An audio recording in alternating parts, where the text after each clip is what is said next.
Well, you can't say this Bulldog basketball team is consistent. That's all they've been this year.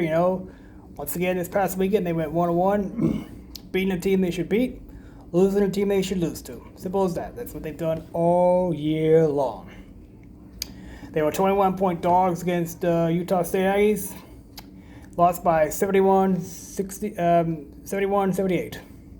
Trailed as many as 22 after a hot start, but that last lead was 21-28, and then the Aggies scored 10 straight shots from the three-point line for halftime, and that was just all she wrote.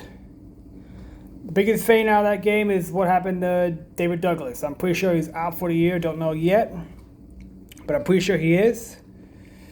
I mean, Zane Collins had a good start. They enjoyed, when they went on like a 13-10 lead, 18-6 after, Cameron Frost scored a three-point line. But you knew it just could not last. The Aggies are one of the best teams in the Mountain West, if not the best. They weren't going to lose to the likes of us. Before you knew it, we were down 14 points for half. And then before it was like a 47-42 deficit, you knew the Bulldogs are just not going to come back from that.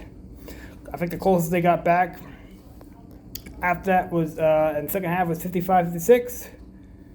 Before trailed as much as 22, and the closest we got back was this 12 points when Utah State just knew they had it in the bag.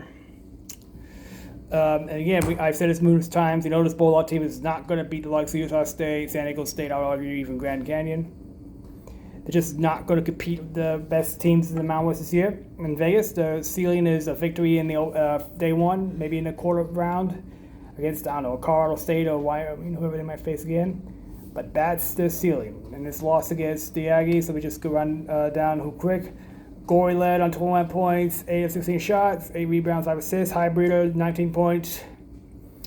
With a knee after taking a knee on the back, he left the game. Jacques finished with 11 rebounds. I mean, it is what it is. They don't match with the best teams. Simple as that. On the flip side, they can beat the bottom feeders. They can beat the Air Forces. They did so easily without Jake Highbreeder. If you're going to miss it, that was it. They won that game 93-63 against the worst team in the Mountain West. Everybody's going to bleed them up. I mean, the Air Force Academy, along with the other academies, are really going to suffer with non-football sports, or at least sports in basketball, with their no NIL transfer portal type rules. I mean, if you're going to miss anybody, I think Douglas is out. Douglas is out for that game. Could be out for the year. Hyber's out. Didn't need even one of them. Bulldogs got up to 11-0 lead before the Falcons made a bucket, and that was all she wrote. They were going to win. Freshman Armand Ubani played like 25 minutes. Got the first start of this year after just scored 4 of the first 11 points. It's good to see him get in there. He also turned to Gaspar Kovayer. This is a game where you've got a lot of players in. You're going to have to get them in if you want to do anything in Vegas, win a couple games. You've got to get players like that playing time, and this game was more or less a glorified scrimmage. The Bulldogs were in complete control all the way along. I mean, they were up 58, 50, 33, something like that at halftime. I mean, they were just could do whatever they wanted, which is what you should do against the worst bottom feeder team in the year. And to be fair, that's what they've done all year long against the likes of San Jose State, and that does make them better than last year. They split against Air Force and San Jose State last year, so right now the Bulldogs are at the cusp of being in the middle. They have doubled the win total from last year. I think after beating Air Force, they're 12-10. 6-8 Mountain West play. They won 6 games last year, so now they're exactly double.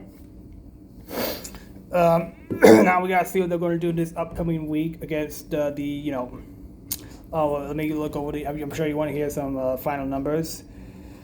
Let me check to see what here. Gorey and Jacques had 18 apiece. Weber had 12 points off the bench. Collins double figures at 22. Urban finished with 7 points. I mean, like I said earlier, this was just a scrimmage game. You needed to have something like that. You needed to get a kind of lead. Just do whatever you want to them.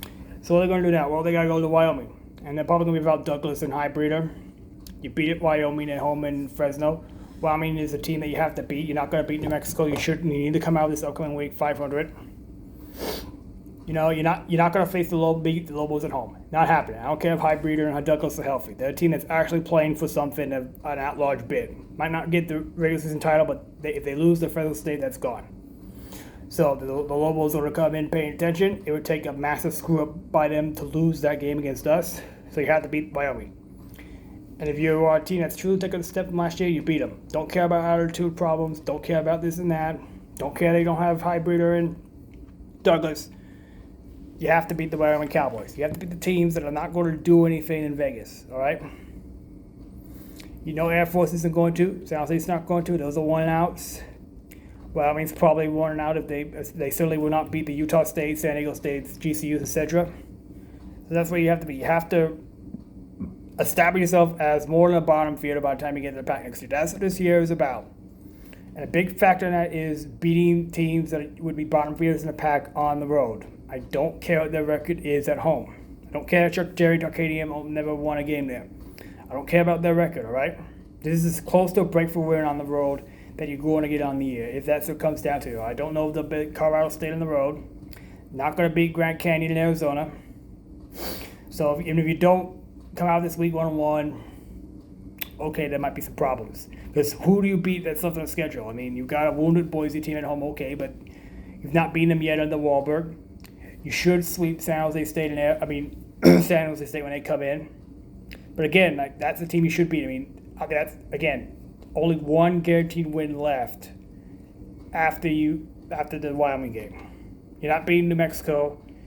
You're not beating Grand Canyon the road. I think that then you go to Colorado State. I don't think that's a win. So just being realistic. Gotta go 1-1 this week. Gotta exceed that win total by a couple wins in my mind. And then get a win and at most in the Mountain West tournament for Wahlberg to really feel good about next year. To really want to bring these teams back. I think he's going to be back regardless. I think they're just going to bring him back. I think he's got a good enough contract to bring him in the pack, and he's got enough money that he can bring into it to go through that Final Four year. But we shall see. All right, baseball's also home this week against Pepperdine on Friday. That's a 0 team, but we got to see what the pitching looks like. Got to see what the fielding looks like. Hopefully the Bulldogs get a free one. I mean, asking for a sweep in 4 games is for much, but that should at least be a split. I think it would have been a split against Utah State last week. Not for that game getting canceled, but should be good all otherwise. We'll see. Big weekend for Bulldog sports this time of year. Hopefully I'm out of the hospital by the next video. For now, go Dogs.